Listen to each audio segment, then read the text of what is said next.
Hoy vamos a estar viendo entonces lo que es la ley del reino de Dios. Y es así como hemos titulado a nuestro mensaje de hoy, la ley del reino. La ley del reino. Y ¿sabes qué? Que Cristo Jesús va a hablar de esto, y Él va a ser muy claro en decir que Él no viene a anular la ley.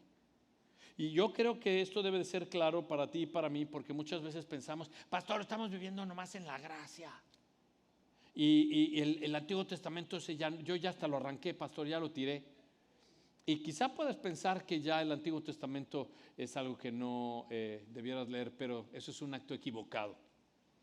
El Antiguo Testamento ha apuntado siempre al Nuevo Testamento y se revela a través de lo que el Señor nos va a dejar hoy en claro en nuestro corazón. De hecho, no lo tienes que ir, solo pon ahí al lado en la Biblia, en Mateo 8:4. Y la razón por la que te digo esto es porque el primer evento de sanidad que Jesucristo hace en su ministerio después del Sermón del Monte, que es, ¿te acuerdas? Sermón del Monte, capítulo 5, 6 y 7. Después del capítulo 7 sigue el 8. Ahí hace su primera sanación el Señor a un leproso. Ahora mira lo que dice para que veas cuán importante es esto, la ley.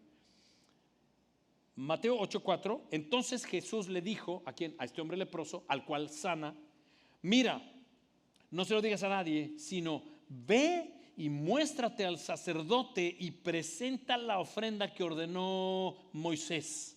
Está hablando de esta ley. La ofrenda que está puesta en una de las leyes que Dios le da a Moisés, y le dice para que le sirva de testimonio a ellos. Así es que no hay desprecio por la ley, no hay desprecio por el Antiguo Testamento. En realidad, hoy vamos a ver cómo tiene que ver con nuestra actitud hacia la ley, porque Cristo Jesús va a llamar la atención de los fariseos y de los escribas, que ellos están siendo muy religiosos. Ellos están literalmente manipulando la ley para llevar a cabo lo que ellos quieren, y a su conveniencia la están manipulando. Ellos son religiosos y se han olvidado de detalles importantes como los principios morales que están aquí en el Antiguo Testamento. Acuérdate que el Antiguo Testamento está basado en muchas leyes, pero en esencia quiero darte tres, y es así como está puesto. Es la ley ceremonial, la ley de dieta y la ley moral. La ley ceremonial tenía que ver con cosas que ellos tenían que hacer, como rituales de limpieza, como ofrecer sacrificios en el templo cuando entonces había templo. Esto ya no es vigente para nosotros. La ley de dieta tenía que ver con no puedes comer este animal es inmundo, el cerdo es uno de ellos. No, yo me como unos tacos de carnitas, mi hermano. No. Así que esto tampoco es vigente para nosotros. Esto no es vigente para... Ahora, la ley moral sí. La ley moral sí está vigente para nosotros, y de 613 mandamientos que estos religiosos estaban poniendo, en realidad hasta se reduce a 10 mandamientos. Espero que te lo sepas, están en Éxodo 20. Estos 10 mandamientos, 5 de ellos Cristo va a tocar esta noche. Y entonces lo que vamos a ver es cuál es entonces el propósito, pastor, del Antiguo Testamento. Bueno, lo que me encanta es que es como cuando tú vas en la I-95 y vas manejando en tu carro y vas a 90, pero no te encontraste nunca un letrero de que la velocidad máxima era 60, por ponerle una velocidad. Pero cuando te ponen los letreros y tú vas a 90 sabiendo que vas a 60, dices, oh, me di cuenta que he infringido la ley. Y eso es lo que Pablo dice en Romanos 7:7. Wow, no está mal. La ley es quien me enseñó a mí lo que era el pecado. Yo no sabía que era codiciar hasta que la Biblia, la ley, me dice lo que es codiciar. Así que Cristo nos va a dejar ver esto. Ahora, ponle cuidado. La ley se refiere al Antiguo Testamento, a una parte, y quiero que podamos ver tres cosas. Nada más que antes de empezar te voy a pedir que hagamos oración juntos, después vemos el mapa y arrancamos con nuestro estudio, para lo cual te pido si te pones de pie en una actitud de reverencia para orar al Señor.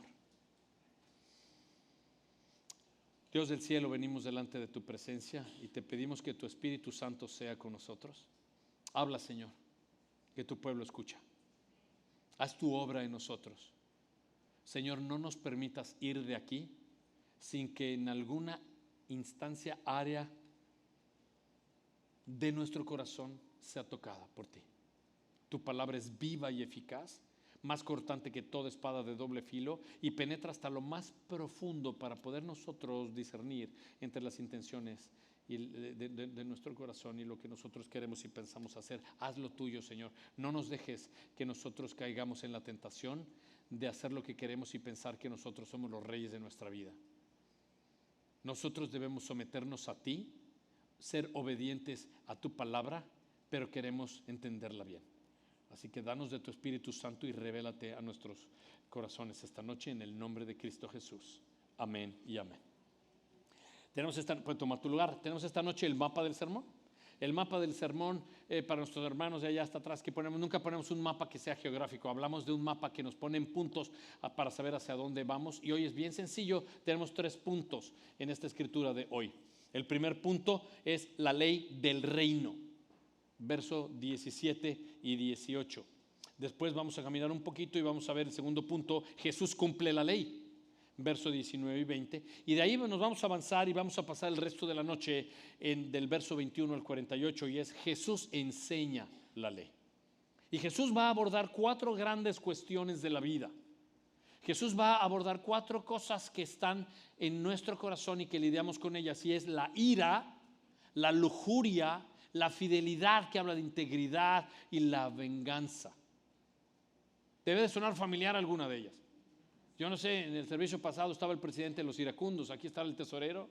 Habrá alguien que está pasando un trabajo con lujuria, habrá alguien que, o sea, tenemos que reconocer en qué situación está nuestro corazón, porque lo que el Señor nos va a dejar ver es, en esta ley, va a dejarnos 6 veces ver. Cristo decía, habéis oído que se dijo, y va a decir, pero yo te digo que. Y no porque Él cambie, es porque Él nos va a interpretar qué es lo que está diciendo. Así es que eso es lo que nos conecta con el punto número 1 del sermón de hoy, es la ley del reino. Leemos juntos, por favor, el verso 17, si ya estás ahí en Mateo 5. Y dice el verso 17, no piensen que he venido para poner fin a la ley o a los profetas. No he venido para poner fin, sino para cumplir. La ley, dice aquí, no he venido para poner fin a la ley. Estamos hablando de la ley del reino.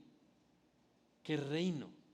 Quiero decirte esta cita que encontré de Vaughan Roberts, un autor que es bien sencilla pero poderosa.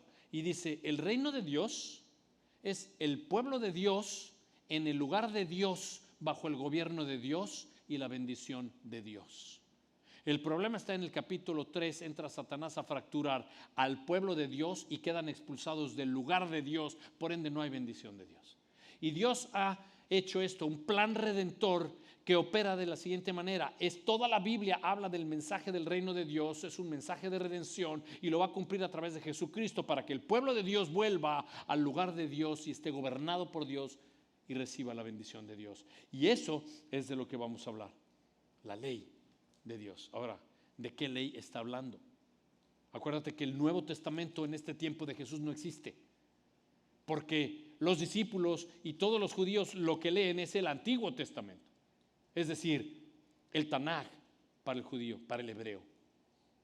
Y la realidad es que el pueblo de Dios ha recibido la ley de Dios, y quiero nada más componértela así, de esta manera. Son 3 secciones. El Antiguo Testamento para ti y para mí es para el hebreo el Tanaj. Es el mismo. Ahora, este Antiguo Testamento que es Tanaj para el hebreo está compuesto de 3 cosas. La ley, que en hebreo quiere decir Torah. Después están los profetas, que quiere decir Nevim. Y luego los escritos, que es Ketuvim, que se escribe con K pero suena como J. Así es que si tú ves, míralo en tu pantalla, si tú ves la Torah, Nevim y también Ketuvim, que son la ley, los profetas y los escritos, donde están compuestos también la poesía y los históricos y todo, eso comprende entonces lo que en acróstico es Tanaj, la T de Torah, la N de Nevim y la K o J, que es su sonido de Ketuvim. Eso es, lo ves ahí, Tanaj. Eso es el Antiguo Testamento. Ahora, esta ley en realidad nos hace recordar lo que Mateo quiere. Mateo, en esencia, el primer evangelio le escribe a los judíos presentando a Jesucristo como rey. No te olvides de eso. Ya una vez hablamos de los 4 evangelios. El primer evangelio está escrito para el judío y presenta a Cristo Jesús como el rey de los judíos. Y este rey nos va a dejar ver la ley de su reino. Entonces dice, no pienses que he venido a anularla. Sería contrasentido que el rey venga a anular la ley del reino. Entonces dice, yo lo que he venido es a cumplirla. Ahora quiero que veas esto. La ley, entre el Tanaj, la ley es la Torah. Quiere decir Torah, quiere decir en hebreo instrucción o ley. La ley, la instrucción de Dios está basada en 5 rollos, o para nosotros 5 libros, que es el Pentateuco. El Pentateuco, penta o pente, quiere decir 5, teucos, rollos. 5 rollos. Ahora, los 5 rollos para ti, para mí, son cuáles, te los debes saber. Son los 5 primeros libros de la Biblia, que es Génesis, Números y Deuteronomio. Génesis, Éxodo, Levítico, Números y Deuteronomio son los 5 rollos de la ley. Ahora, para el hebreo no eran 5 rollos, era un solo rollo. Y Cristo Jesús dice, yo no he venido a poner fin a ese rollo. Yo no he venido a poner fin a la ley. Ahora, esta palabra poner fin, en otras versiones a abolir o abrogar o a no cumplir. Esta palabra de poner fin quiere decir, es una palabra que en hebreo es levatel, que quiere decir cancelar. Solo que el Señor está diciendo es, yo no he venido a cancelar la ley, la he venido a cumplir. Esta palabra cumplir quiere decir, en el hebreo quiere decir literalmente, quiere decir poner en práctica. O sea que sonaría de esta manera ya cuando te hace sentido como está en el original. No he venido a cancelarla, yo solo he venido a que se ponga en práctica. Lo que el Señor está diciendo, yo he venido a hacer lo necesario para que se haga cumplir la ley. ¿Por qué? Porque no se trata de cosas que tú tienes que hacer. Y estos religiosos estaban diciendo, ok, tienes que hacer esto, más esto, más esto, más esto. Y Cristo nos va a dejar ver que no es algo que tú tienes que hacer. Esa es la diferencia del ser con el hacer. Cristo no quiere que tú tengas una lista de cosas por hacer. Cristo quiere que tengas muy claro cuál es tu identidad, quién tú eres. Así es que se trata de lo que tú eres, es decir, de tu corazón. Aquí lo que vamos a ver, ponle mucho cuidado mi hermano y mi hermana, es una actitud de tu corazón. Y dice el verso 18, porque en verdad les digo que hasta que pasen el cielo y la tierra, no se perderá ni la letra más pequeña, ni una tilde de la ley, hasta que todo se cumpla. ¿Y qué quiere decir esto? Bueno, que eso está diciendo, hasta que pasen el cielo y la tierra. Y acuérdate, todavía no está escrito el Nuevo Testamento, no hay el libro de Revelación, Apocalipsis, o sea, ¿a qué cielo y tierra se refieren? Bueno, ¿y a qué letra pequeña se refiere? Algunas versiones dicen J, ni la J, ni la tilde. En griego, la letra más pequeña es en griego iota, y es la letra más pequeña, pero en hebreo la letra más pequeñita es yod, con Y, yod, que es un pequeño, como un acento así nada más. Ahora, esa letra pequeñita, ese acento, si tú lo cambias en algunas de las consonantes de las palabras en judío, eso significa otra cosa, cambia totalmente el sentido. Y Cristo está diciendo, ni siquiera el detalle más pequeñito se va a eliminar de la Torah, donde lo cambies, porque no debe de cambiar. La palabra es consistente, la palabra es atemporal, la palabra es verdad. Dios se ha comunicado y lo que ha dicho se va a cumplir. Y entonces dice, hasta que pasen el cielo y la tierra. Y si todavía no está escrito esto, entonces ¿a qué se refiere? Quiero mencionarte en dónde habla de cielo y tierra también. Cielo y tierra, recordemos que a Moisés le fue dada la ley en otro monte, y fue en el monte Sinaí. ¿Te acuerdas de eso? Ok, Moisés es el que con la palabra, con las leyes, con las 2 tablas que Dios le había dado en el monte Sinaí, baja para hablarle al pueblo y decir, de esta manera tenemos que vivir, esta es nuestra norma y ley. Y entonces todo el pueblo fue rebelde y desobediente, y no vamos a ir a esa historia, pero el pueblo muere y solo 2 van a cruzar, el pueblo vuelve a crecer y los de menos de 20 años se vuelven a crecer, el pueblo ya es grande, va a entrar a la tierra prometida y Moisés va a darles de vuelta la ley. Y les habla a través del libro de Deuteronomio, el 5.º libro de la ley. Y en ese 5.º libro lo que él les va a hablar, fíjate lo que dice en el verso 19 del capítulo 30. Lo vas a tener en tu pantalla este. Al cielo y a la tierra pongo hoy como testigos contra ustedes de que he puesto ante ti, ¿qué cosa? La vida y la muerte, la bendición y la maldición. Mira esto, escoge pues la vida para que vivas tú y tu descendencia. Así que Moisés cita a testigos que son el cielo y la tierra, y en la ley de Dios decía que cuando menos para declarar algo y que tuviera testimonio debería de haber 2 testigos. ¿Viste bien? 2 testigos que Moisés dice: al cielo y a la tierra pongo como testigos. De todo lo que tú hagas, no creas que te escondes de Dios. Al cielo he puesto como testigo para que Dios, que sabe lo que hay en tu corazón, puedas tú realmente ser leal a esto. Aquí pongo delante de ti cielo y tierra, la vida y la muerte, la bendición y la maldición. Y me encanta esto porque Cristo está reiterando esto que ha dicho Moisés. ¿Qué es esto que ha dicho Moisés? Estas palabras es así: la obediencia trae bendición. El libro de Deuteronomio en el capítulo 28 habla de todas las bendiciones de la obediencia. Y si Moisés dice: he puesto al cielo y a la tierra delante de ti bendición y maldición, obedece, escoge la vida y la bendición para que te vaya bien. Pues si obedecen estos mandamientos, al pueblo le va a ir bien, el pueblo estaría bendecido, el pueblo estaría próspero, habría abundancia, tendrían paz, no tendrían estos enemigos. Pero ¿sabes qué? Aquí está, dice, aquí está la bendición y la maldición. Puedes ver a Moisés, escoge. Dios no te va a forzar.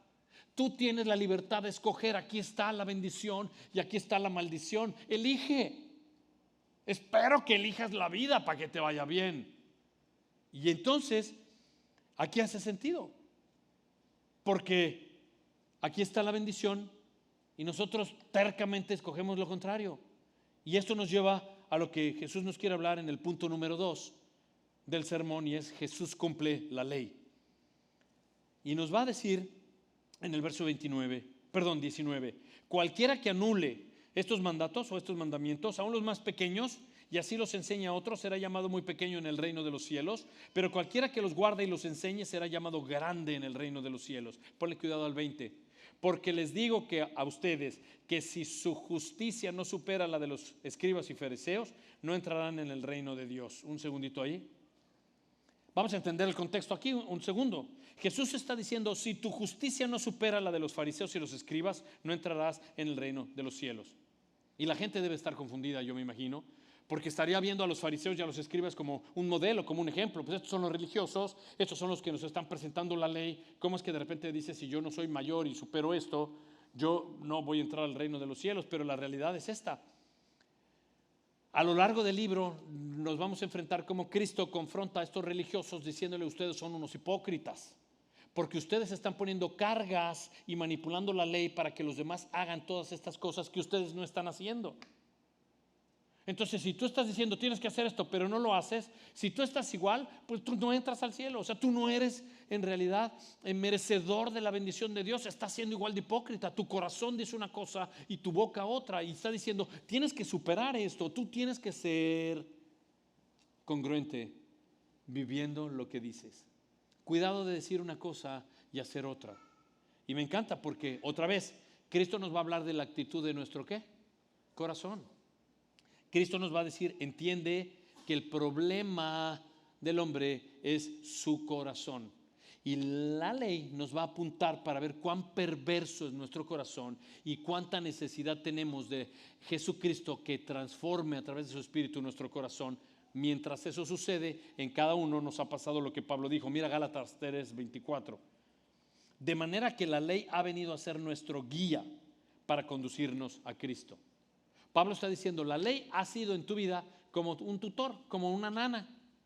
O sea, mientras llegas para entregarte al Señor, la ley vino cuidándote y vino enseñándote: hey, estás siendo pecador en esto, hey, cuidado con esto otro. Y te va, literalmente te va guiando a Cristo y te va mostrando cuán perverso es tu corazón, pero nos va poniendo lo que hoy vamos a ver: cómo es que podemos ser restaurados. Y es que no podríamos librarla. Si estos fariseos estaban exponiendo mitzvah, es la palabra para mandato, y estas ordenanzas 613, 365 eran no harás, o sea, negativas, no hagas esto, no hagas esto, no hagas esto, y el resto eran positivas. ¿Cómo había manera de verdad de poder hacer todas estas? Pues la verdad no había manera. La ley lo que hacía es que nos apuntaba realmente al Señor. Y me encanta eso porque Cristo dice, bueno, si tu justicia es como la de estos fariseos, que no estás haciendo absolutamente nada, una religiosidad, cosas por obras nada más, pero tu corazón está lejos de mí, no eres más que ellos, estás siendo igual que ellos. Así que lo que nos va a enseñar nuestro Dios es si somos hipócritas o no, y si nuestro corazón está rendido a este que es el último punto donde vamos a pasar el resto de la noche. El último punto dice, Jesús enseña la ley. Y aquí sí vamos a ir del verso 21 hasta el 48. Voy a leer solamente primero de dos en dos. Dice el verso 21, ustedes han oído que se dijo a los antepasados, no matarás, y cualquiera que cometa homicidio será culpable ante la corte. Verso 22, pero yo les digo que todo aquel que esté enojado con su hermano será culpable ante la corte. Y cualquiera que diga insensato a su hermano será culpado ante la corte suprema. Y cualquiera que diga idiota será merecedor del infierno de fuego. ¿Y viste cómo empieza Jesús? Jesús empieza diciendo, ustedes han oído, y cita literalmente aquí, no matarás, el sexto mandamiento. No matarás. Y dice, ustedes han oído esto. Y 6 veces Cristo Jesús nos va a dejar ver esto. Pero yo les digo. Así que lo primero que nos empieza a dejar ver es algo que va a exponer nuestro corazón. Dice, han oído que dice, no matarás. ¿Te acuerdas? Éxodo 20, apúntalo ahí. En Éxodo 20 aparece el sexto mandamiento. De los 10, el sexto es no matarás. Ahora, ¿qué crees que podrían estar pensando los fariseos? Quizá como algunos que tú conoces o alguien aquí hoy. ¿No matarás? Los fariseos deben estar pensando, yo estoy bien, yo soy bueno, no he matado a nadie, pastor. Y seguramente te encontrarás a alguien cuando tú le dices, ¿qué razón le darías a Dios para que te deje entrar en su cielo? ¿Qué razón? Bueno, pues yo no he matado a nadie. Así es que cuando tú ves esto, de repente puedes pensar, ¿sabes qué? Pues entonces ya la libré, yo no he matado a nadie. Pero Cristo dice, no, déjame que te diga algo. Y nos va a llevar un paso más allá para exponer nuestro corazón. Y entonces dice, yo te digo que todo aquel que esté enojado con su hermano será culpable ante la corte. Dice, cualquiera que diga insensato a su hermano será culpable ante la corte suprema. Cualquiera que diga idiota será merecedor del infierno de fuego. Claro, esto confronta nuestro corazón. Confronta nuestro corazón y es como si dijera, ¿sabes qué? No vamos a hablar de tu comportamiento. Sí, ya sé, no has matado a nadie. Déjame llevarte un paso más allá. ¿Has hecho enojar a alguien? ¿Y sabes qué? Aquí sí todos estaríamos perdidos, porque tú podrías decir, no, pues yo no he matado a nadie. Pero dice, si te enojas, entonces ya pequé. Y todos nos hemos enojado. De hecho, a lo mejor hay el que se enoja bien seguido y cada 2 o 3 días ya trae mal humor y mal genio y se enoja y explota y todo eso, y de repente no reconcilias lo que Pablo puede decir en Efesios, que el capítulo 4 dice Pablo, enójate pero no peques. ¿Cómo reconcilio esto? No te enojes, pero enójate y no peques. Pero si tú y yo podemos ver esto y lo puedes ver en la raíz de cómo fue escrita para el hebreo, es algo interesante, porque esta palabra para lo que está diciendo, no matarás, literalmente lo que está diciendo es provocar. Es decir, en hebreo es, yo te digo que si cualquiera provoca a su prójimo, o sea, cualquiera que haga enojar, la raíz es literalmente provocar. O sea, no se trata de que te enojes, sino de hacer enojar.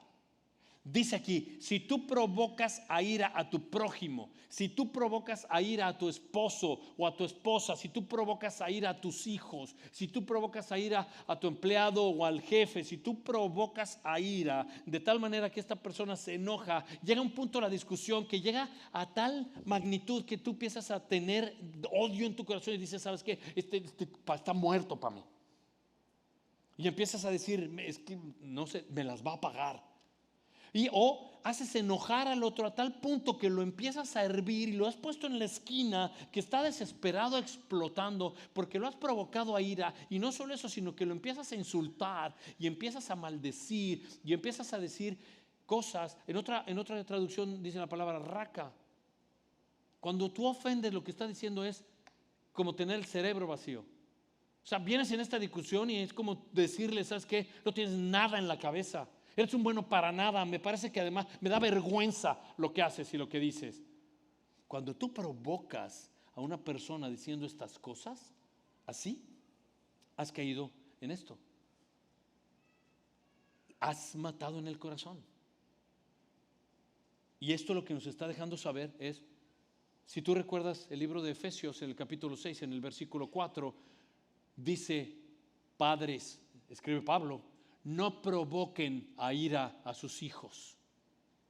Lo que está diciendo es, tienes que tener mucho cuidado de no provocar la ira del otro, de tu esposa o de tu esposo o de tu hijo o de tu hija, porque cuando tú menosprecias y tú insultas y robas la individualidad del otro y lo atacas con palabra y lo pones en una situación donde tú, ojo mi hermano, no hay mayor desprecio que no hacer aprecio. Y cuando tú no aprecias nada, sino que lo desprecias y lo llevas a un punto realmente de estar en la esquina y de que haga explotar, ¿qué es lo que va a suceder? Gracias a Dios por el verso 23, porque si nada más dijera, no provoques a ira a los otros. No tienes que tener esta actitud que detestes tanto a la otra persona que la provoques a que reviente. Y ahí acabara, seríamos los más miserables, ¿te imaginas? Pucha, pues sí, sabes que yo también, yo he provocado esto, he hecho esto. Oh, ahora qué voy a hacer, pero el verso 23 nos dice qué tenemos que hacer. Por tanto, empieza siendo el verso 23, mira conmigo. Ese por tanto es un conector. Por cuanto ha sido esta tu actitud y has provocado a ir a esta persona y tú te has enojado, pero la has hecho enojar y la has puesto en este punto, por esto, si estás presentando tu ofrenda en el altar y allí te acuerdas que tu hermano tiene algo contra ti, deja tu ofrenda allí adelante del altar y ve y reconcíliate primero con tu hermano y entonces ven y presenta tu ofrenda. ¿Viste la solución? Ojo, en este contexto no está hablando ofrenda como la que vas a ir a poner, que tú pones el diezmo en las cajitas a la salida. No está hablando de eso.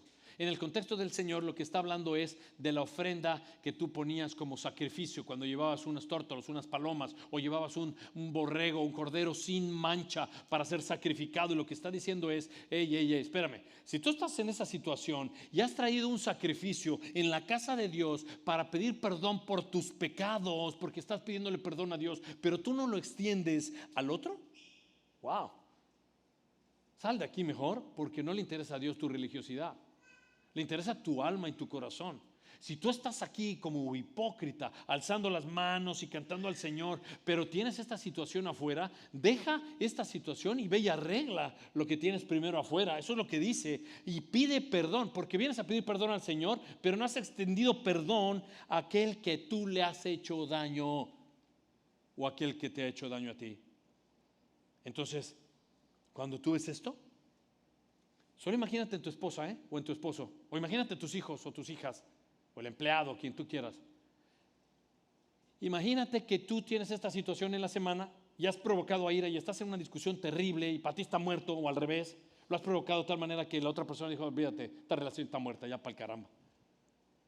Pero se entera que el domingo estabas aquí, aleluya, y cantando al Señor, y fantástico, y así, amén, amén, pastor, y sales y sigues con este conflicto.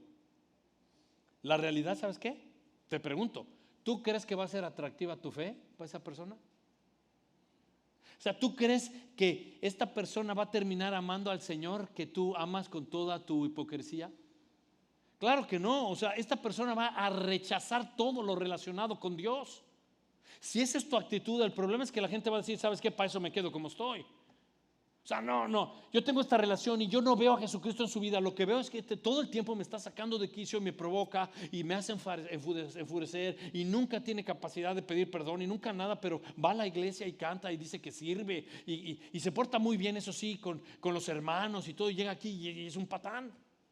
O ella o es una loca y me tira el cenicero y me avienta la cerveza y se porta así y así. No, es imposible, es muy difícil. Dice, deja tu hipocresía y ve y ponte a cuentas con la persona a quien le has hecho daño. Porque si no, lo único que vas a parecer es eso: un cristiano incongruente que dice lo que no vive. Y eso es interesante, porque si había alguien a quien habían insultado era Jesucristo.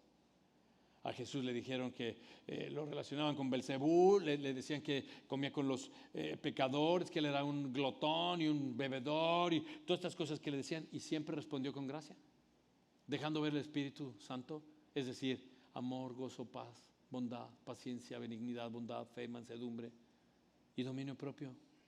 Y el Señor fue lo que mostró, y dice: yo quiero que tú manifiestes esas actitudes porque conectan con la semana pasada. Porque lo que quiero es que seas sal y que seas luz, que alumbres en un lugar de oscuridad. Entonces, ¿qué debemos hacer?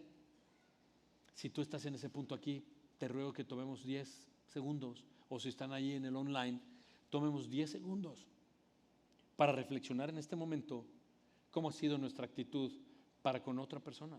Mi hijo, mi hija, mi esposa, mi esposo, mi patrón, mi empleado. ¿Cómo ha sido tu actitud? ¿Te acuerdas que el Señor nos está dejando ver en esta enseñanza hoy la actitud del corazón? Toma 10 segundos y de repente ponte a cuentas con el Señor y dile al Señor: sí, Señor, yo he provocado a ira, mi carácter explotado, estaba desesperado por tal y cual situación, perdóname. Y ponte a cuentas en este momento, rinde eso al Señor y dile: Señor, no me controlé, me faltó dominio propio, quise ser el rey de mi casa y soy lo más bajo y he hecho mucho daño, y ponte a cuentas con el Señor. Verso 25. Aquí está lo que estamos diciendo, esto es lo que quiere el Señor que hagamos. Ponte de acuerdo con tu adversario mientras vas con él por el camino, no sea que tu adversario te entregue al juez y el juez al guardia y el guardia a la cárcel. En verdad te digo que no vas a salir de ahí hasta que hayas pagado el último centavo. El punto es este: lo que está diciendo el Señor es: deja al lado tus pensamientos iracundos y molestos. Deja al lado los pensamientos iracundos y molestos. ¿Cuáles? Si tienes ira, si tienes amargura, si tienes deseo de venganza, si tienes falta de perdón, deja a un lado eso y ve a quien le has hecho daño y pide perdón. Verso 27. Ustedes han oído que se dijo: no cometerás adulterio. No, pastor, esa no. Hay que tocarla porque es la que sigue. No, ahí vamos bien, pastor. Ay, pastor, pero dice el verso 28: bueno, yo les digo que todo el que mire a una mujer para codiciarla ya cometió adulterio con ella en su corazón. Qué interesante que creemos que adulterio es solamente acostarme con alguien, y el Señor nos va a enseñar hoy: no. Y la palabra adulterio, que también es fornicación, es la palabra porneia, donde es igual a pornografía, pero también tiene que ver con una connotación de, ojo con esto, apostasía. Es decir, abandono de la fe, darle la espalda a Dios. ¿Has oído Santiago 4:4? Oh, almas adúlteras.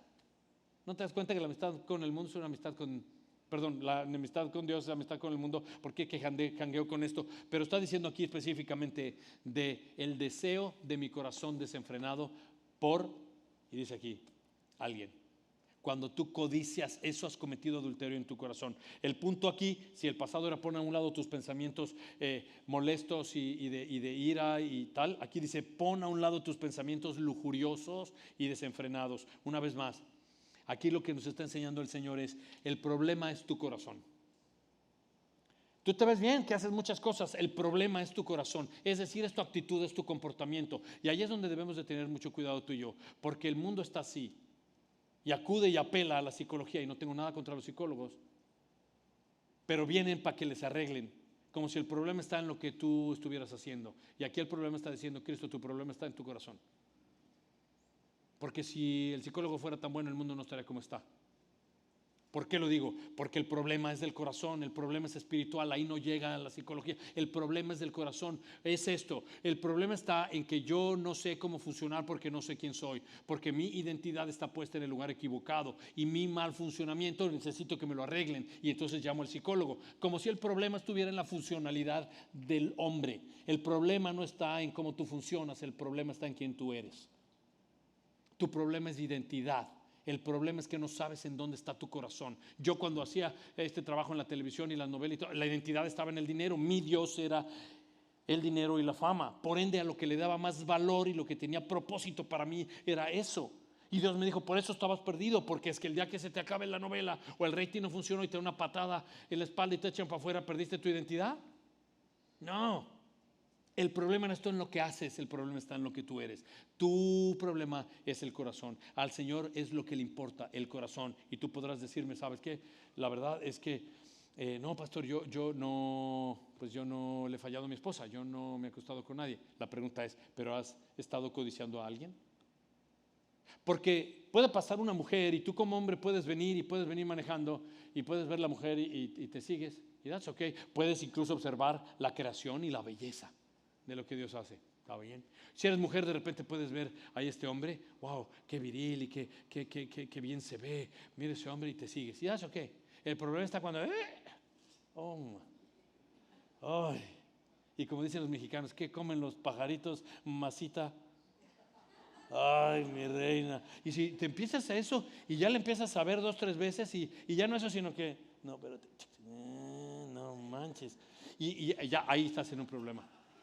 Ahí estás en un problema cuando tu desenfreno se empieza a poner loco. Ojo, activa unos químicos en tu ser que no fueron creados para eso. Dios te creó de una manera que los químicos que tú tienes son para ser usados dentro del orden de Dios. Y el problema cuando el hombre ve cosas que no debe de ver, entonces se activan esos químicos que no están bien. Cuando el hombre ve pornografía, se activa un químico que se llama epinefrina y lo que hace es que cuando hay excitación se eleva, se activa el químico y lo que hace es como un pegamento en el cerebro para el audio y el video. Entonces tú tienes imágenes que te llevas al cuarto con tu esposa. Y cuando tú usas algo que Dios te dio, fuera de su diseño, actúa en contra de ti. Tenemos que tener mucho cuidado. Cuando voy a un centro comercial y subo las escaleras eléctricas y veo, hay gente y mujer, yo le digo a mi esposa que se pase delante de mí. Y claro, yo quiero que lo que tenga delante de mí sea mi esposa. Si estoy en un restaurante y estoy sentado, y de repente estoy sentado con ella y está ahí una mujer que ya yo sé que me va a distraer, y entonces le digo, mi amor, te pido un favor, no está esta mujer, ¿nos cambiamos? Y entonces nos cambiamos. Claro, cuando me cambie para allá le digo, allá hay otra. Ay, no manches. Y ¿sabes qué? Acabamos en el drive-thru de McDonald's y para la casa. Ay, Dios mío. No. Así es que, de todas maneras hay que tener mucho cuidado con eso. La Biblia habla, y lo veíamos en las bienaventuranzas, en la bienaventuranza número 6. Bienaventurados los de limpio corazón, porque ellos verán a Dios. Tenemos que tener un corazón puro, no un corazón que esté codicioso. Porque el problema es cuando codicia tu corazón por alguien, empieza a desenfrenarse, ojo por favor con esto, y empieza a tener fantasías en la cabeza. Empiezas a hacerte unas películas que tú no quieres, son imaginaciones que tú no quieres llegar ahí. Esas operan bajo otro diseño, no es el del Señor, ese es de Satanás. Eso ya empiezas a vivir otra agenda. Y me encanta otra vez nuestro Señor Jesucristo, no nos deja ahí. No nos deja de, ok, no codices y ya está ahí. Pero ¿qué hago? O sea, ¿cómo resuelvo esto? Me encanta el Señor. Mira conmigo versos 29 y 30. Si tu ojo derecho te hace pecar, arráncalo. Tíralo, porque te es mejor que se pierda uno de tus miembros y no que todo tu cuerpo sea arrojado al infierno. Si tu mano derecha te hace pecar, córtala y tírala, porque te es mejor que se pierda uno de tus miembros y no que todo tu cuerpo vaya al infierno. Obviamente el Señor no está diciendo bienvenidos aquí y toda la semana que viene todos tuertos. O sea, el Señor no está haciendo literal, lo que está haciendo es radical. Si el Señor dice, si el problema que tú tienes es un ojo y no has hecho lo que Job dice, hice un pacto con mis ojos. Ya quisiera ponerte el reto de si tu problema es el teléfono celular, ¿por qué no vuelves te acuerdas el del flip? No, pastor, está muy viejo, pues me veo como fuera de moda. Si tu ojo es motivo de pecar, si este instrumento, este teléfono, esta situación, esta cita, este trabajo, esta computadora, esta amistad te hace pecar, córtala. Tienes que ser radical. No puedes estar a la mitad. No puedes estar coqueteando con eso. ¿Por qué? Porque los 3 hombres más, te lo voy a poner así, el más piadoso, el más fuerte y el más sabio de la Biblia, cayeron por un mal ojo. David, el hombre más piadoso, su ojo viendo a Betsabé. Sansón con Dalila no aguantó, La tentación, él se creía invulnerable al pecado, el hombre más fuerte cayó. Y Salomón, el hombre más sabio, 700 mujeres, 300 concubinas. No, o sea, si tu ojo es motivo de pecar, córtalo. Y si tu mano es motivo de pecar, córtala. Porque el hombre es visual. Todo lo que sucede al hombre, y es que así estamos cableados, pero si lo usamos fuera del orden, estamos en un problema. Pero si lo usamos en el orden de Dios, es espectacular. El hombre es visual, el hombre es visual, como un switch. El hombre no le tienes que dar mucho chance, ¡zum! ¡Órale! Y ya está. La mujer es sensorial, es de tacto. El hombre es de vista. Jesucristo dice, si tu ojo te hace pecar, para. Vete, aléjate, córtalo, sé radical, corta Netflix, lo que sea necesario, vete de esa empresa, haz lo que sea necesario si vas a destruir tu vida y la de los tuyos. Si tu mano hace que provoque a otra persona, córtala, no hagas eso. Y me encanta el Señor, no es literal, es radical. Tú y yo debemos estar bien claro que no podemos seguir con esos pensamientos fantasiosos y de lujuria. Verso 31. Fíjate cómo conecta con todo, O sea, si tú tienes esta parte de adulterio, si tienes esta parte de desenfreno, si tienes parte de todo, una va conectando con la otra. La ley es así. Mira el que sigue. También se dijo, cualquiera que repudia a su mujer que le dé carta de divorcio. ¿Qué dice aquí? Pues que tengas cuidado, tienes que estar casado. Pero si entras en esta dinámica del versículo anterior de codiciar a otras personas, pues entonces vas a acabar repudiando lo que Dios ha traído a tu vida. Y no vamos a entrar en detalle en la parte del divorcio, porque cuando hagamos Mateo 19, vamos a hablar del divorcio. Y Mateo 19 es en junio. Así que, bueno, no te estoy diciendo que ya no vengas sino hasta junio, sino que nos vemos el otro sábado, pero en junio vamos a hablar del divorcio. Pero hoy solamente quiero decirte lo que el Señor está mencionándonos aquí. Y es que, ¿sabes qué? Nadie se casa con el plan de divorciarse. Y la realidad es que nadie que se casa entiende el modelo del matrimonio. Siempre en mi oficina, cuando ha tenido personas problemas que vienen esencialmente con un problema de o una o la otra pierna rotas. ¿En qué? En esencia el matrimonio camina en dos piernas, valorar y entender. Y se mueve a través del corazón, que es el evangelio, que es debo de morir a mí para vivir sirviendo al otro. Pero cuando me rompo una pierna de valorar o una pierna de entonces entender, vienen las parejas y dicen, es que no me valora, es que no entiende lo que hago, y entonces hay que arreglar aquello que se ha roto. Pero cuando no entiendes ni siquiera el modelo del matrimonio, déjame darte 4 puntos para que entiendas un poco del modelo del matrimonio. Y sí quiero usar unos minutos aquí porque es básico, es importante.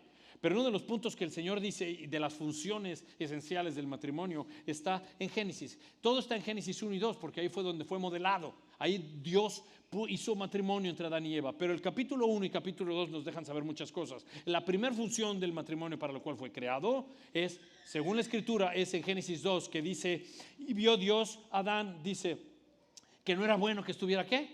Solo. Dios sabe, no es que le embarró. No, es que Dios pone primero a Adán a que trabaje en las cosas del Señor, a que se ocupe en lo que Dios le ha puesto para rol y responsabilidad y lo modele muy bien después a su esposa. Pero cuando está listo, el hombre rendido al Señor y ocupándose en las cosas de Dios, entonces le trae a Eva. Pero aquí habla de esta amistad. Dios entiende aquí cuando pone a Adán y Eva juntos que es una comunidad y tienen una unión común los dos. Y esta amistad tiene que perdurar siempre, de manera tal que no es que el orden sea primero intimidad, porque va a venir un momento donde los años mozos y la pasión de la juventud se fue. Pero si tu amistad fue sólida y fuerte, tú vas a perseverar, pero primero empieza así. Si tu relación vertical no es correcta, tu relación horizontal nunca va a funcionar. No creas que tú diseñaste el matrimonio. El problema contigo y conmigo es que somos pecadores y el matrimonio en nuestros lentes es 2 pecadores cada uno tirando para un lado, pero bajo el diseño de Dios comienza con una amistad sólida y fuerte. Pero viene el segundo punto. El segundo punto está también ahí en Génesis 2. Ve que no es bueno que esté solo, le voy a hacer ¿qué? ¿Una qué? Ayuda idónea. Esta palabra ayuda es la palabra eser en hebreo. Lo que Dios está diciendo, voy a hacer literalmente una compañera, una socia. O sea, ya le he encargado esto a Adán y voy a traerle a alguien que se sume al proyecto para que juntos, con el mismo rol, pero distintas responsabilidades, puedan hacer las cosas que yo he tenido diseñadas para hacer. Así es que esta socia viene a ser una ayuda, y la palabra eser es la palabra que Dios usa para cuando Él ayuda a través de alguien. Dios va a ayudarnos a través de nuestra esposa, porque ella va a ser una buena influencia para nuestra vida, y ella va a ser alguien que ocupe bajo el mismo proyecto de Dios la dirección, para lo cual entonces viene el punto número 3. La tercera función no solamente es amistad y sociedad, pero es ahora intimidad. Y dice en Génesis capítulo 2 verso 24, dice que los dos fueron una sola carne. O sea, por tanto, para que haya esto, debe el hombre dejar a su padre y a su madre e unirse a su mujer y ser los dos una sola carne. El mundo lo vende al revés. Dios dice: debes de dejar a tu padre y a tu madre y debes de unirte a tu mujer, dejar y unir. Y el mundo te dice: no, tú puedes unir y luego dejar. Si las cosas no salen bien, tú vives juntos, están en unión libre, están dándole lo suyo al otro, no tienes problema. Y si no salen bien, agarras tu maleta y te vas. Y ya está, cada quien en su vida. Y eso no es el diseño de Dios. El diseño de Dios en matrimonio, los dos deben de tener el mismo proyecto. Los dos deben de ser tan íntimos uno del otro que no saben dónde comienza uno y dónde termina el otro. Deben de ser tan íntimos que son uno solo. ¿Uno solo en qué, pastor? Ojo, en lo financiero, en lo relacional, en lo emocional, en lo espiritual, en lo familiar. O sea, es el mismo proyecto. Dios dice: debes dejar a tu padre y a tu madre para unirte a tu mujer. Claro, porque cuando estás en una crisis de finanza, ¿tú a quién vas a buscar? ¿Es a papá o a mamá?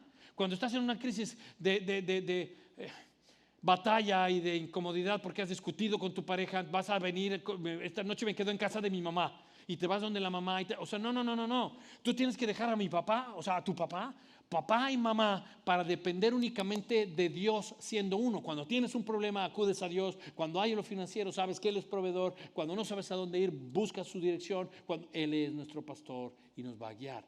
Pero tenemos que ser uno, de tal manera ser uno, que cuando alguien se mete ahí y lo rompe, alguno de los dos queda totalmente destruido. Y entonces, esta parte de la intimidad es literalmente, pues es el sexo, o sea, es la intimidad, es recreación. Dios fue quien diseñó el sexo, literalmente en la pareja. El problema es si lo usas fuera del diseño de Dios, porque es un regalo de Dios, y cuando tú lo operas fuera, contra la voluntad de Dios, eso va a operar contra ti. Y la última de las 4 funciones, no solamente amistad, sociedad, intimidad, y ahora es literal procreación, o procrear, o poblar la tierra. Porque Dios dice en Génesis 1, 26 y 27, dice: fructificad y multiplicaos, sojuzgad, no, cuida lo que hay en la tierra. O sea, tú vas a gobernar y a tener dominio, eres el regente del proyecto de Dios. Y me encanta porque lo que dice es que tú vas a tener hijos. Ok, si tienes hijos, multiplica la gloria de Dios en ellos para que ellos puedan multiplicarse y así mismo glorificar a Dios por donde quiera que vayan. ¿Puedes ver eso? Ahora, Génesis 2:24, dejar al hombre a su padre y a su madre para unirse a su mujer y ser los dos una sola carne, van de la mano con Mateo 19:6, que dice Cristo Jesús: lo que Dios ha unido, ¿qué? Que no lo separe el hombre. Si Dios unió esto en Génesis, que de tal manera haya intimidad y sean uno, mucho cuidado que lo que Dios ha unido no lo separe el hombre. Y pues eso no estaba contemplado al principio. El principio del plan de Dios es perfecto. Y Dios detesta cuando el hombre se mete, cuando hay alguien que opera para separar tu matrimonio, porque la Biblia dice en Malaquías 2, dice verso 16, Dios detesta el divorcio. Eso es lo que dice. A Dios no le gusta, detesta el divorcio, porque el adulterio, dice, es deslealtad primero con Dios. Así que Dios lo que quiere es que tú permanezcas buscando siempre la función de, aún cualquier situación que haya llegado, busques restauración y reconciliación con Él. Y solamente te voy a poner esta escritura, no sé si en teoría está en la pantalla, pero es solo para que veas el contexto, aunque vamos a hablar más a fondo cuando lleguemos en junio a Mateo 19, pero en Mateo 19, verso 3 al 8 dice así: y se acercaron a él, o sea, a Jesús, algunos fariseos para ponerlo a prueba. diciendo, ¿le está permitido a uno? ¿Está en la pantalla? Ok. ¿Le está permitido a un hombre divorciarse de su mujer por cualquier motivo? Y dijo Jesús, por esta razón el hombre dejará a su padre y a su madre y se unirá a su mujer y los dos serán una sola carne. Así que ya no son dos, sino son, ¿qué? Una sola carne. Por tanto, lo que Dios ha unido, ningún hombre lo separe. Y ellos dijeron, entonces, ¿por qué mandó Moisés darle carta de divorcio y repudiarla? Él les contestó, por la dureza de su corazón, Moisés les permitió a ustedes divorciarse de sus mujeres, pero no ha sido así desde el principio. No es el plan de Dios eso. Dios está diciendo literalmente, es por la dureza de su corazón. El divorcio estaba permitido, pero no era una orden. No es así el plan de Dios. Dios lo que está diciendo, el problema es tu corazón. El problema es que tú has estado tan endurecido que has empezado a rechazar cosas que antes eran agradables a ti. Y el adulterio, como causa de divorcio, no es el acto mismo, sino es el reflejo de un corazón endurecido. Pero ojo, el problema es si alguien persevera autodestruyéndose. Porque si alguien ha infringido esto y ha caído en adulterio y ha fallado en su relación, ahí si se arrepiente hay restauración. Y ahí hay gloria en eso. O sea, lo importante es la restauración. Lo que está diciendo Mateo 19:9 es, yo les digo que cualquiera que se divorcie de su mujer, salvo por infidelidad, y se case con otra, comete adulterio. Cristo está diciendo, el problema es de un corazón endurecido. Tu problema no es marital, tu problema es espiritual. Y entonces el matrimonio es para darle gloria a Dios. Si hay arrepentimiento, mi hermano y mi hermana, puede haber restauración. Verso 32. Pero yo les digo que todo el que se divorcia de su mujer, a no ser por causa de infidelidad, ha de cometer adulterio, y cualquiera que se casa con una mujer divorciada comete adulterio. Ya te digo que vamos a entrarle más a profundidad en Mateo 19. Voy a leer ahora cómo conecta una cosa con otra, fíjate. Ahora vamos a leer lo que tiene que ver con el falso juramento. O sea, a mí me encanta de cuando uno hace un matrimonio que las parejas dan su voto, ¿no? Y te acuerdas, en lo próspero, en lo adverso, en la salud y en la enfermedad, para amarte y respetarte todos los días. Ok, pero los invitados también son parte de esto. ¿Te acuerdas? Al cielo y a la tierra he puesto contra ti, o sea, como testigo.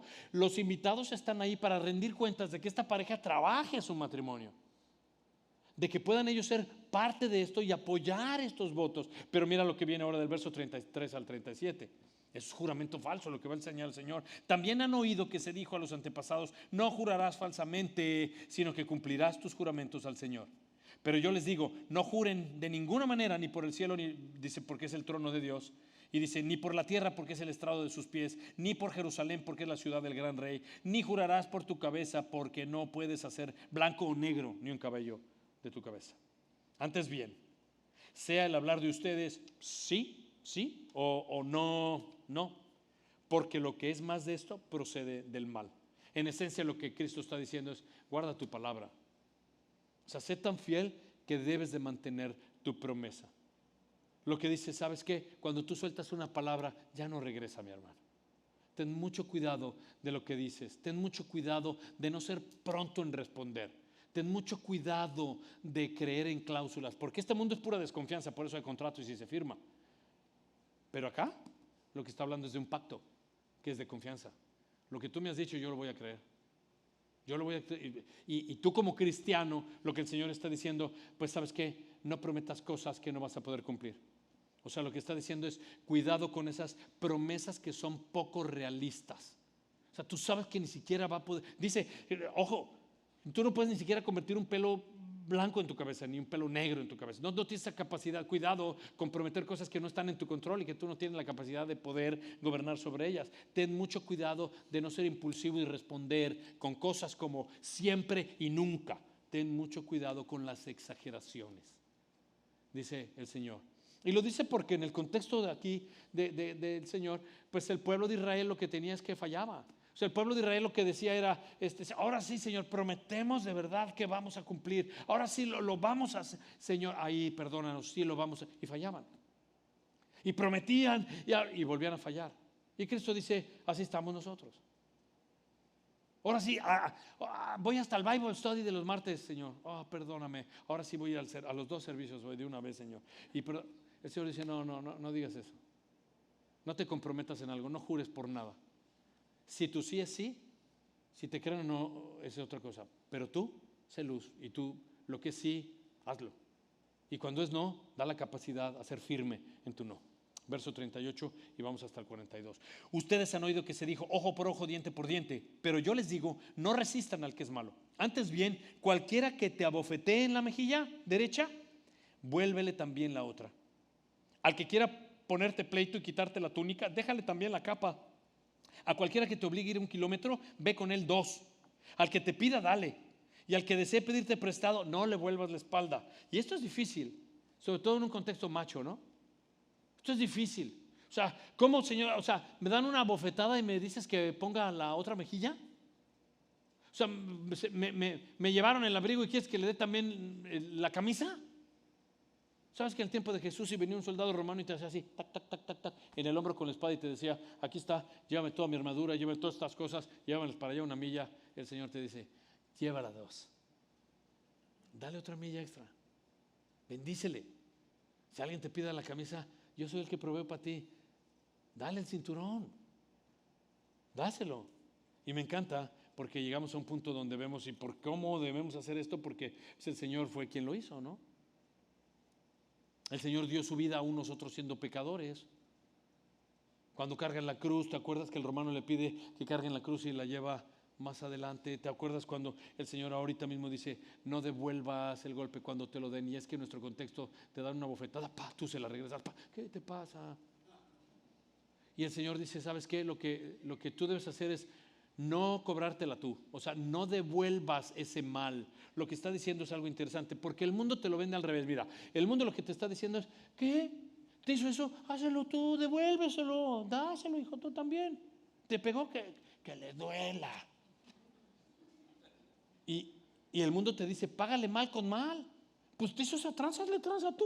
Te robó 3 tornillos, róbale 6.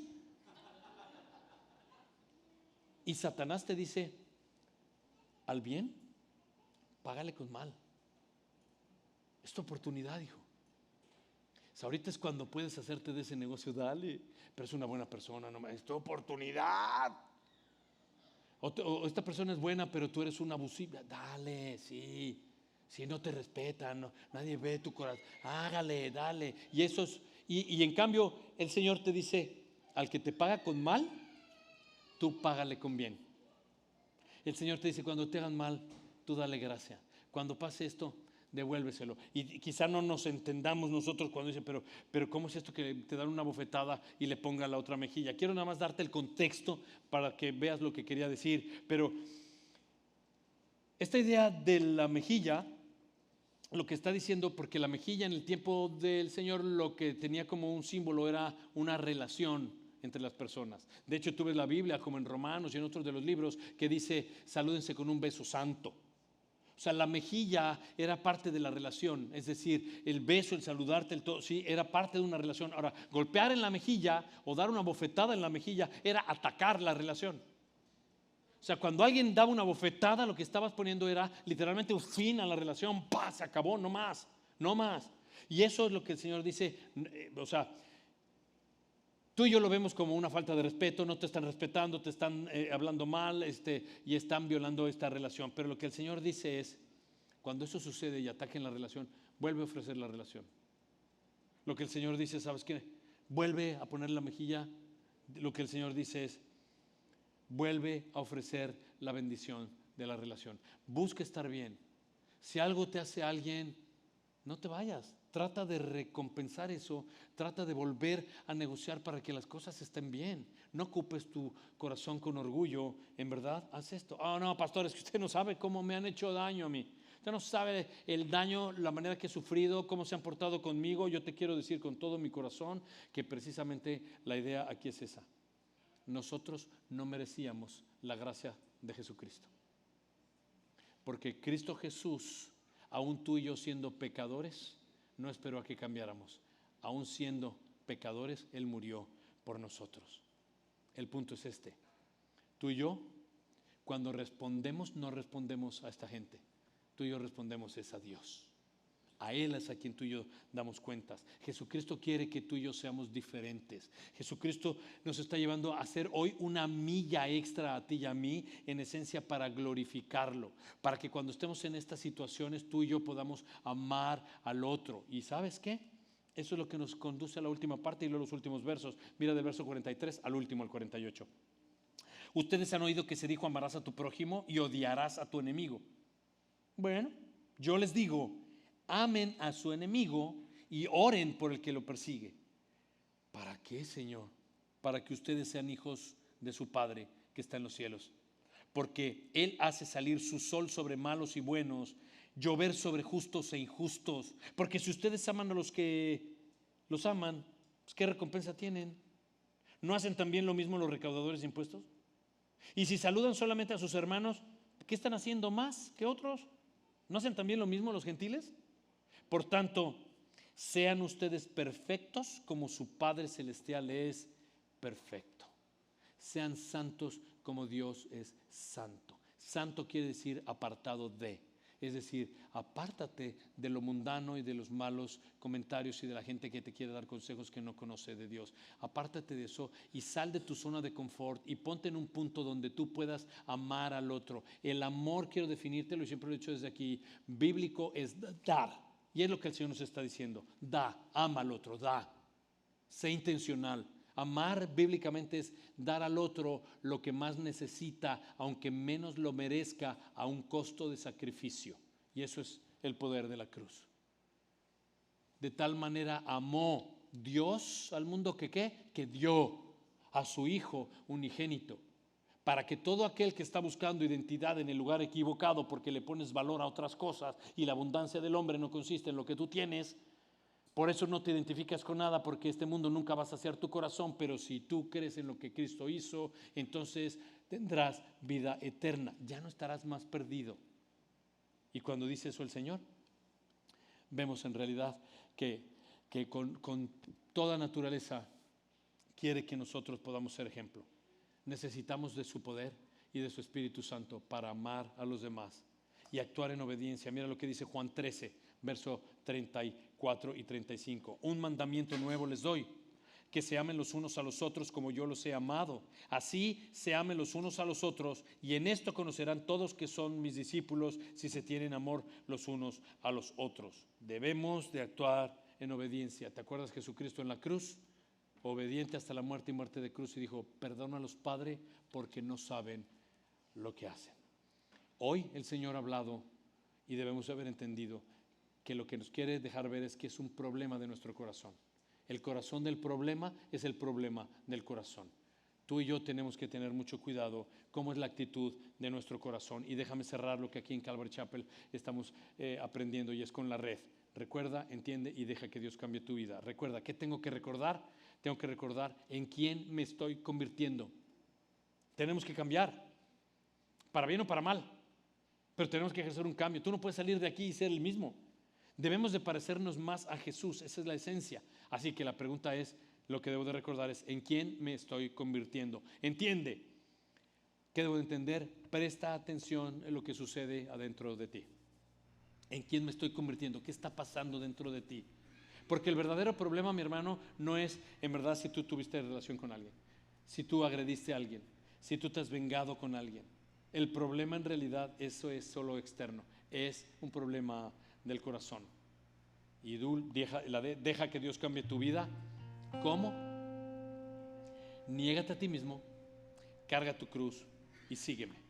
En Juan 8, en el verso 10 y 11, habían traído a una adúltera para tirársela a los pies del Señor, para que literalmente hiciera algo con ella, y le dicen: ¿qué es lo que tenemos que hacer?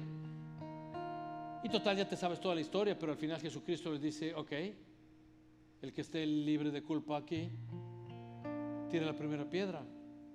Si tú estás aquí y has jugado a la persona que viene contigo, o estás tratando de lo que me hicieron, lo que hice, si estás libre de culpa, tira la primera piedra. Si no, pide perdón al cielo y a la tierra he puesto contra ti. A esta mujer le dijo: ¿dónde están los que te condenaban? Y ella dijo: ninguno está aquí, Señor. Y el Señor le dijo: yo tampoco te condeno. Vete y no peques más. Ahora ese es el verso 11, no acaba ahí. Gracias a Dios que no le dejó ir y ahí termina. Tienes que tener cuidado de salir hoy y vivir tú el verso 12. Tú y yo no podemos vivir sin Juan 8:12, que dice así. Jesús le habló otra vez diciendo: yo soy la luz del mundo. Mira lo que dice: el que me sigue no andará en tinieblas, sino que tendrá la luz de la vida. Mi hermano y mi hermana, tú y yo al salir de aquí no salimos como venimos. Todo lo que sucede en nuestra vida es para seguir a Jesús.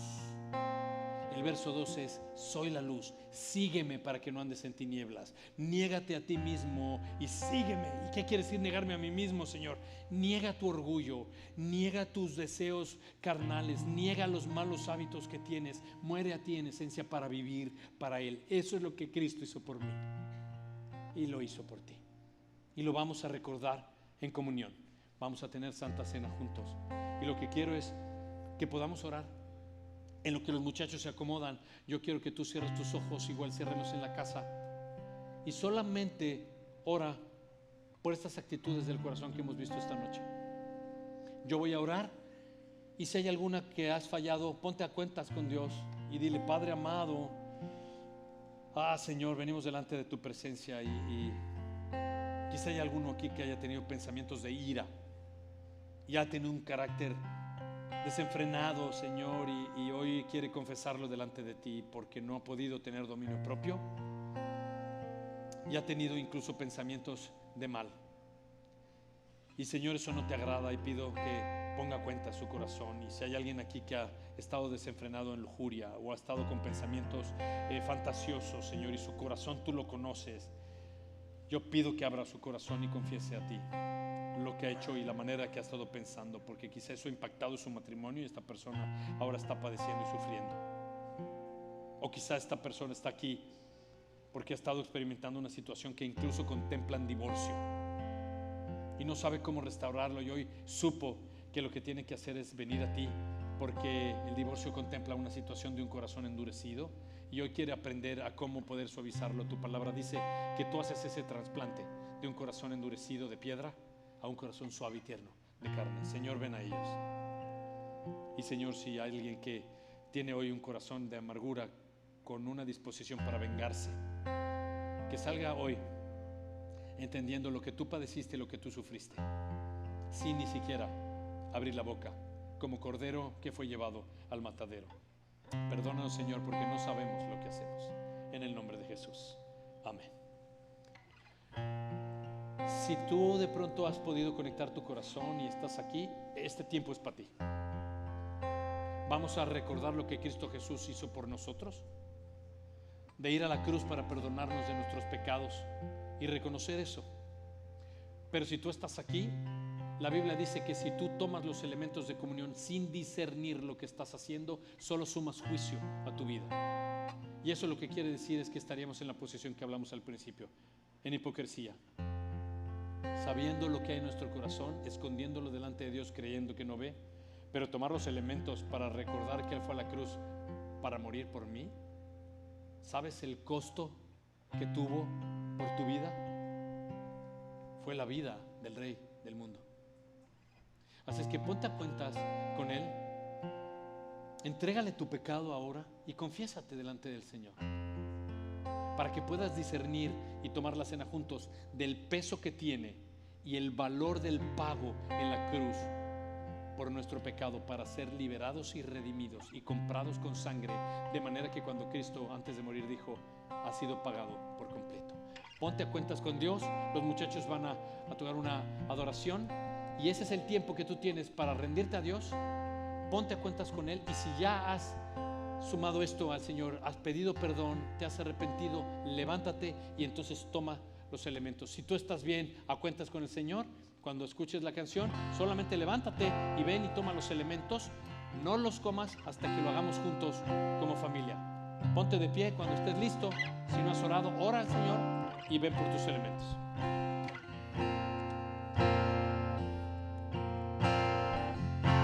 Yo quiero enamorarme más de ti. Enséñame a amarte y a vivir conforme a tu justicia y tu verdad. quiero